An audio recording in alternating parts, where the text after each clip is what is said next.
নমস্কার, ভগবান দর্শন ইউটিউব চ্যানেলে আপনাদের সকলকে জানাই সুস্বাগতম। আজকে ভগবান দর্শনে বলবো যে গুরুদেব লোকনাথ বাবার একটি ঘটনা।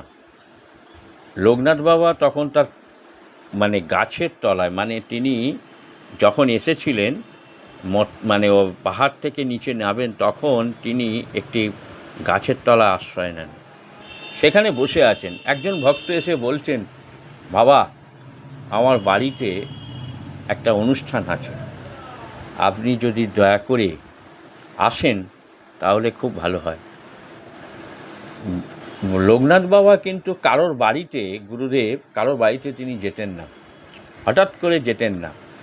তার অনেক বলার পরে তিনি বললেন, ঠিক আছে, যাব আমি। তা অনুষ্ঠান চলছে।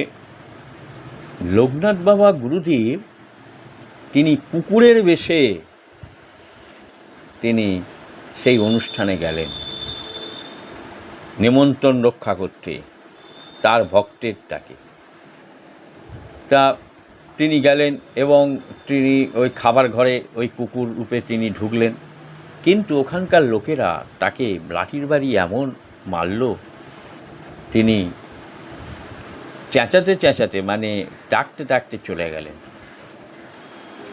সেদিন সেই ভক্ত সারা দিন ওয়েট করলেন যে বাবা আসবেন, একটু গ্রহণ করবেন, তার চরণ ধুলি পড়বে, কিন্তু তিনি এলেন না। তা পরের দিন ভক্ত গিয়ে বাবাকে বলছেন, বাবা, আপনার জন্য সারা দিন বসেছিলাম, আপনি এলেন না। তখন বাবা বলছেন, লোকনাথ বাবা গুরুদেব তিনি বলছেন যে আমি এসেছিলাম, কিন্তু তোমরা যা খাইয়েছ আমার দেখো কি অবস্থা। বলে পিঠটা দেখালেন, বেতের দাগ। ভক্ত তখন বাবার চরণে পড়ে গেলেন, বললেন যে বাবা, ভুল হয়ে গেছে, বুঝতে পারিনি।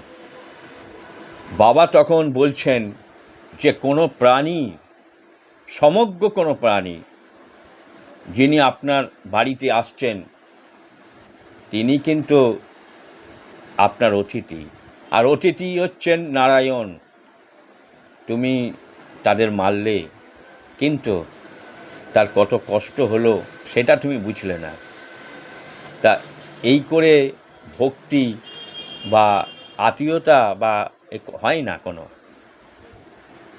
তিনি বলেছিলেন, বুঝিয়েছিলেন যে মানুষকে ভালোবেসে তাকে খাওয়ানো বা কোনো